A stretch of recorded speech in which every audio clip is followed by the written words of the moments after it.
All right, everybody. So this is our last video on the historical themes of our course. And so in this video, we're going to look at the last one of these. And this is the introduction to cultural history. And we're going to take a brief look at ancient Egypt. We are going to take a few stops elsewhere too, so we'll say ancient Egypt and elsewhere. But most of our time is going to be spent looking at ancient Egypt. One, because it's interesting and we don't really get to spend a lot of time talking about ancient Egypt. But it's also a really good example of how cultural historians might look at history through this particular lens.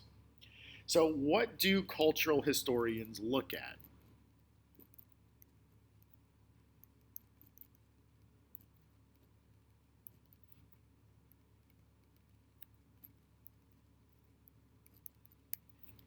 So, there's going to be a lot of overlap here between cultural history and social history, but mostly what cultural historians look at is philosophy, art and architecture, scientific thought,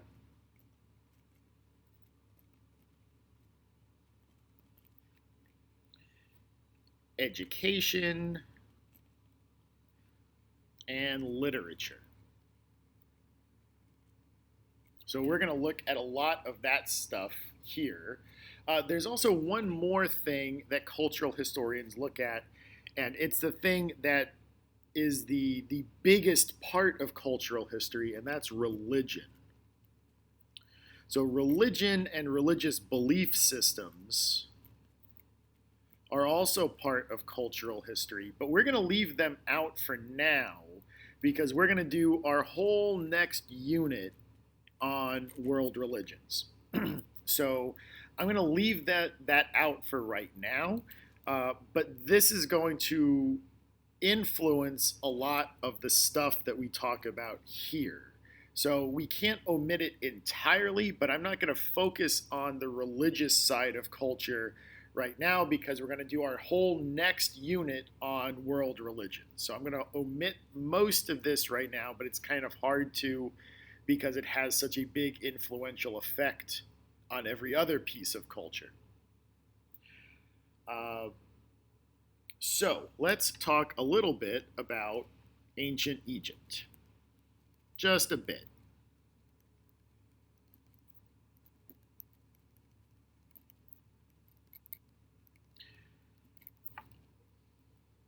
We're not going to deal with Egypt a lot because by the time we actually start doing content that's on the exam, Egypt is a long ago memory. So we're going to basically just take a quick look at Egypt as a way to look at some of this cultural stuff. But here's a little bit of background. The most central factor, the most central thing in Egyptian society was the Nile. So the Nile flooding gave Egypt easy access to food surpluses. So it was very easy for Egypt to have a lot of food. So this allowed them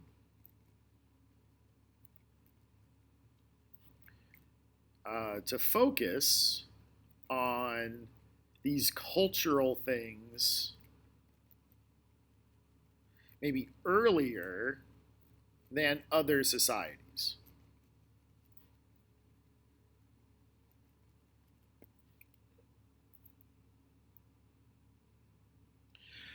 As we've also noted, the Pharaoh, make sure I spell this right. The Pharaoh was maybe the most all-powerful leader in the ancient world. So the Pharaoh was an all-powerful leader. They had all the power. They alone sat in the ruling class, and they were considered a god.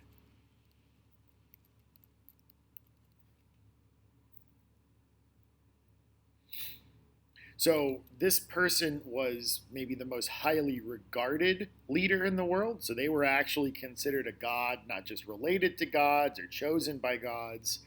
This person was considered a god, which is also why they got the really elaborate tombs we'll talk about in a minute. They also had easy access to trade. So if they followed the Nile south, they found rich kind of Central African kingdoms to trade with or fight with, because they did both. Specifically, the one that we'll mention here is Nubia, which is in modern Sudan. So the Egyptians kind of had a very easy path to complex society. The Nile gave them all the food they could ever want. They had easy access to trade with rich Central African kingdoms like Nubia. And they had a leader that no one questioned and no one really rebelled against. So the Egyptians kind of had the easy path to complexity. And when we think about all of this stuff is going to give us a lot of wealth. So lots of food, lots of trade goods. We create a lot of wealth. And if your society is going to have a rich culture, aside from the religious stuff, so if we're talking about philosophy or art and architecture, this is what you need to have if you're going to create art and architecture. You need to have a lot of wealth to create art and architecture, because these guys are pretty much just eating food. They're not really producing anything to help anyone. They're just making art and architecture, which isn't bad. It just doesn't benefit the same way that other things do. So let's take a look at some of this art and architecture. The first thing that comes to mind, even today when I talk about Egypt, is probably the pyramids. The pyramids were these tombs for the pharaohs.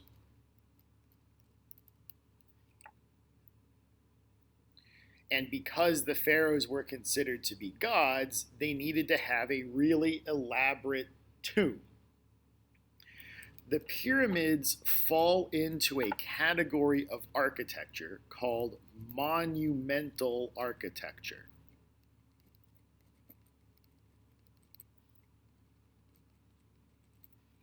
Monumental architecture. So this stuff serves as a monument. Even if it has another purpose, like in this case, as a tomb, its primary purpose is as a monument, because what you want to have happen is when people come into Egypt, they are awed by the power and wealth of your society. Think of this the same way that you might think about frogs or insects that are brightly colored. This is to serve as a warning. Look at what we can do. Look at what we can do. Are you sure you want to mess with us? Because we've got these giant pyramids in the desert that we just built because we wanted to. Are you sure you want to mess with us? Think of it the same way that you might see a brightly colored frog or insect. Like, are you sure you want to mess with me? Because I'll mess you up.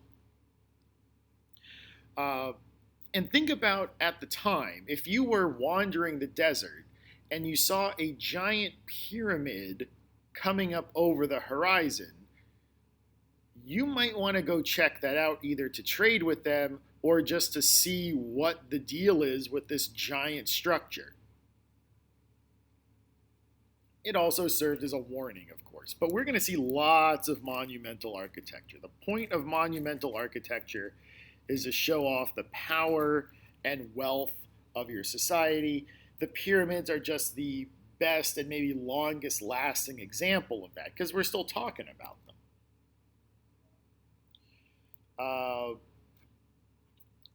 Maybe the next thing we think about when we think about Egypt after the pyramids are hieroglyphs.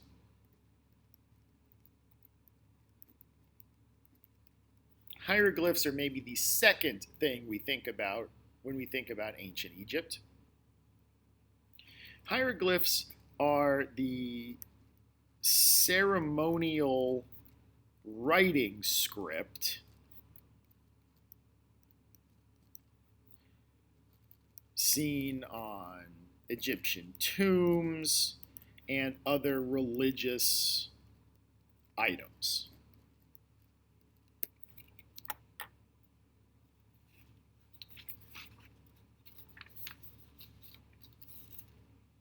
So essentially, hieroglyphs were like a form of pictograph. So like each symbol kind of represents a thing, and then eventually each symbol came to represent a sound.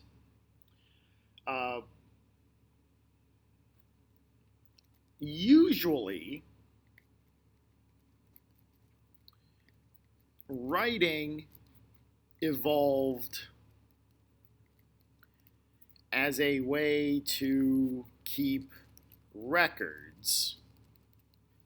But for the Egyptians, they basically just borrowed writing from Mesopotamian people. So they just borrowed it. They didn't develop writing on their own. They just kind of borrowed writing from the Mesopotamians. Eventually, though, the Egyptians created their own script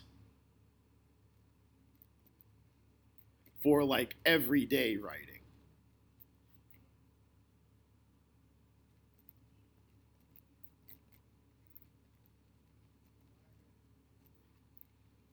But they still continued to use hieroglyphs for religious purposes. And that's what the word hieroglyph means. It means religious symbol. So if we think about examples of writing, if we think about some attempts, early attempts at literature, maybe the best example from Egypt is the Book of the Dead, which was basically like a guidebook about how to make it to the afterlife.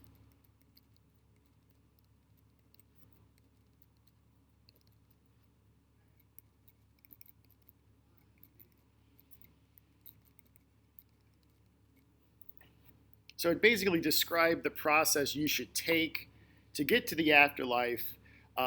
And if you made it to the afterlife, you were basically in paradise. If you didn't make it to the afterlife, you were devoured by a monster made up of various river creatures like crocodiles and hippopotamuses.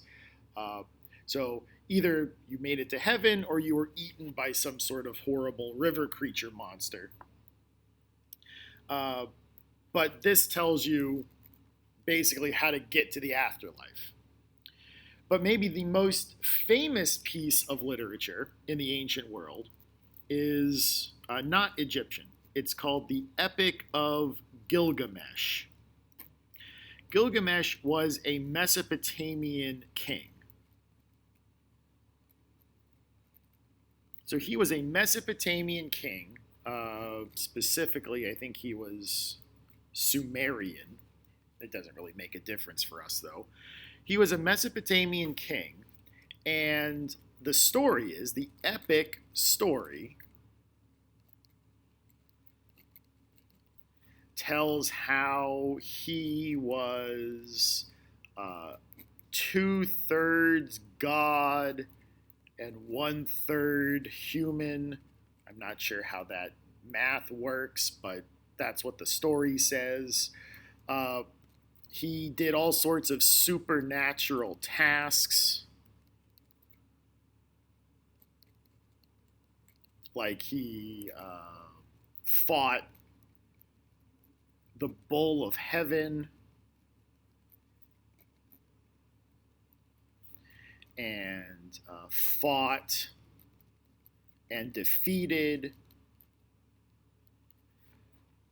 a wild man, who I think is meant to represent man defeating nature.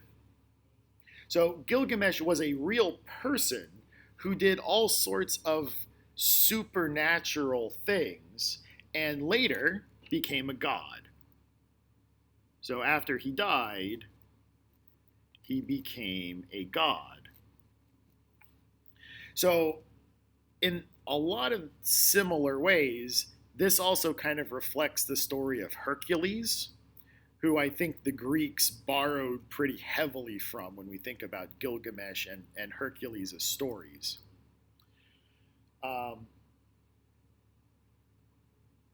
So, kind of in summary, governments use art and architecture and other cultural things to support or augment their own rule. So if we think about the pyramids are tombs for the pharaohs. And so they get their people to build these things. And most modern interpretations of how the pyramids were built was that they weren't using slave labor. They had workers. They paid their workers willingly to make the pyramids. They wanted to build the pyramids. So they used the pyramids as a way to, one, keep their people in line and not rebelling, but they're also serving as a monument to their own glory. So that's one way that a government could use culture to keep order and make sure people don't rebel.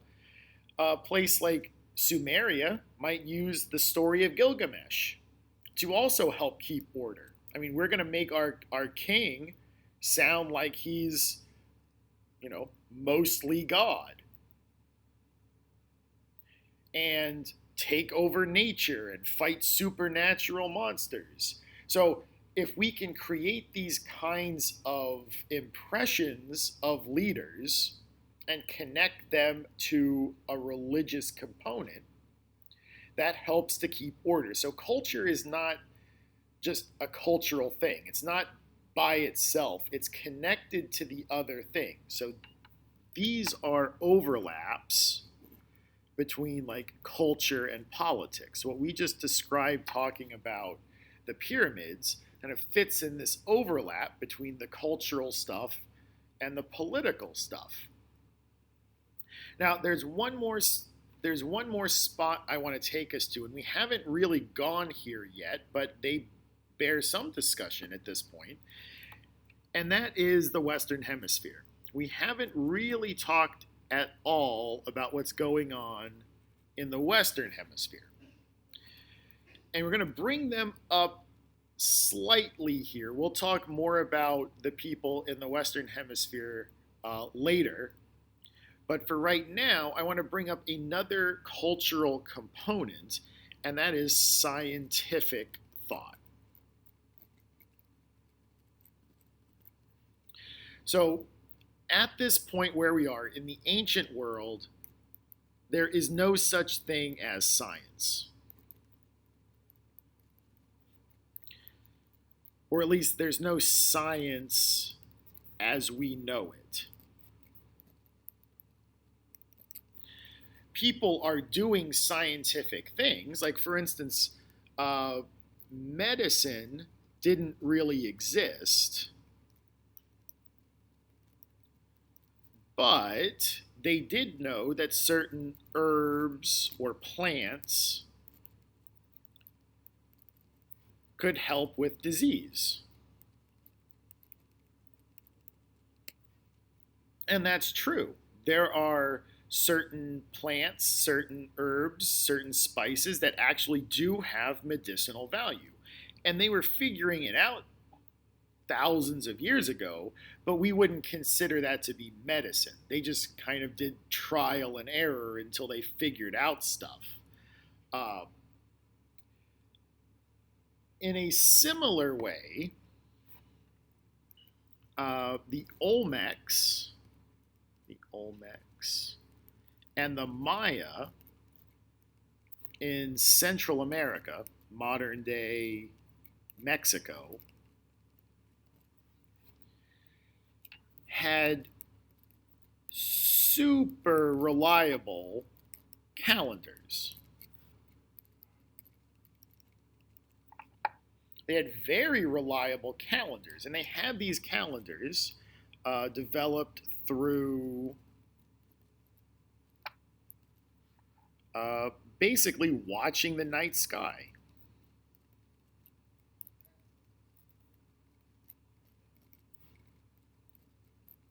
And they had the year planned, so they figured out that the year was like 365.25 days long. They had the actual year down. They were only off by like a couple of hours, which is, crazy considering the technology they had to use. They were very, very accurate in how long they understood a solar year to be. Now, they did this, they had these calendars for a variety of reasons. So the calendars were used for planting purposes, for agriculture, and ceremonial purposes, like festivals or sacrifices. So they use these calendars to know exactly when and where they should be planting stuff. So they use these calendars that were, again, very, very accurate to figure out when to plant crops or when to do festivals or sacrifices. But remember, at this point, and I want to reiterate this point, there's no such thing as science at this point. We're really only talking about people doing scientific things through trial and error. They figured stuff out, absolutely, but it's not necessarily quote unquote science. All right, so that wraps up our 6 video series on the themes. So we've looked at all 6 of the themes now. Our next set of videos will be, like I said at the beginning of this one, on world religions. So we're going to start that video series soon. So look for that on Canvas. And until then, this is Mr. Nissen signing off.